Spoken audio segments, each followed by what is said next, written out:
Long time ago in Bethlehem, so the Holy Bible say, Mary's boy child Jesus Christ was born on Christmas Day.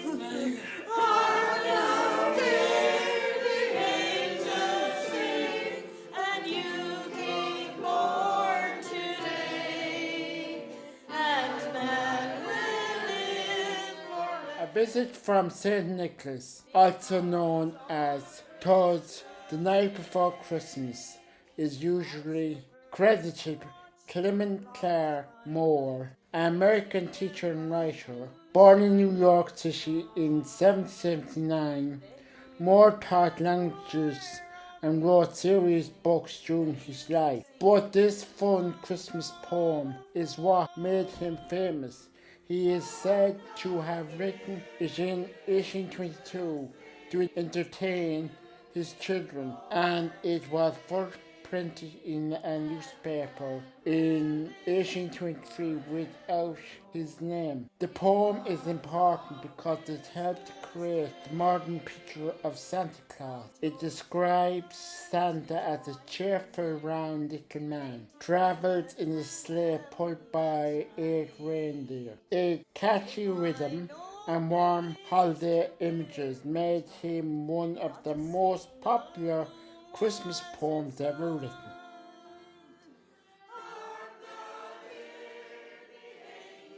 Was the night for Christmas, all a house, not a creature, stirring, not even on a mouse. The stockings was held by the children with care. It hopes that St. Nicholas soon will be there. The children were nestled all snug in their beds, while versions of sugar plum dances in their heads. And Mama in her kerchief, and I in my cap, has just settled her brains for a long winter's nap. When out on the lawn there arose such a clatter and sprang from my bed to see what was the matter. Way to the window, I feel like the fast to open the shutters and chew up that sass. The moon on the breast of the new fallen snow gave a lustre of midday to Office's glow. When what to my wondering eyes did appear but a miniature sleigh and 8 tiny reindeer. With a little own driver, so lively and quick, I knew in a moment he must be Saint Nick. More rapid than eagles, his courtesy came, and he whistled and shouted and called them by name. Now Dasher, now Dancer, now Prancer and Vixen. I'm coming on Cupid, on Donald and Princeton. To the top of the post, to the top of the wall. Now dash away, all. As leaves that before the wild hurricane fly, when they meet with an obstacle mount to the sky.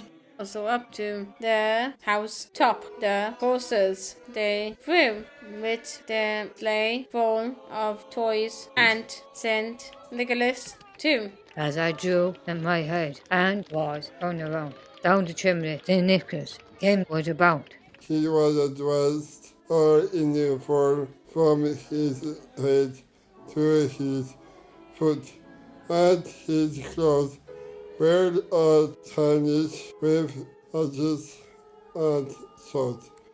A bundle of toys he had slung on his back, and he looked like a peddler just opening his pack.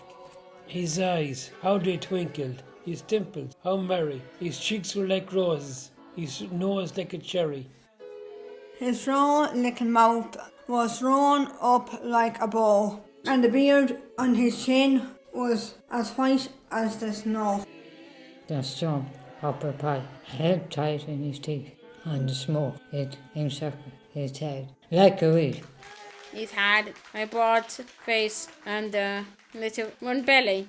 It shook Wendy's laugh like a bowl full of jelly.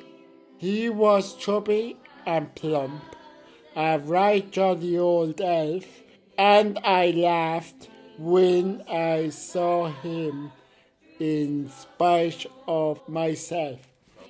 A wink of his eye and a twist of his head soon gave me to know I have nothing to dread. He spoke that road, went to his walk, and filled all the darkens, then turned with a joke. Laid his finger aside of his nose, giving a nod up the chimney he rose. He ran to his sleigh, to his team gave a whistle, and away they all flew like the down of a thistle. But I heard him exclaim, ere he drove out of sight, Happy Christmas to all, and to all a good night.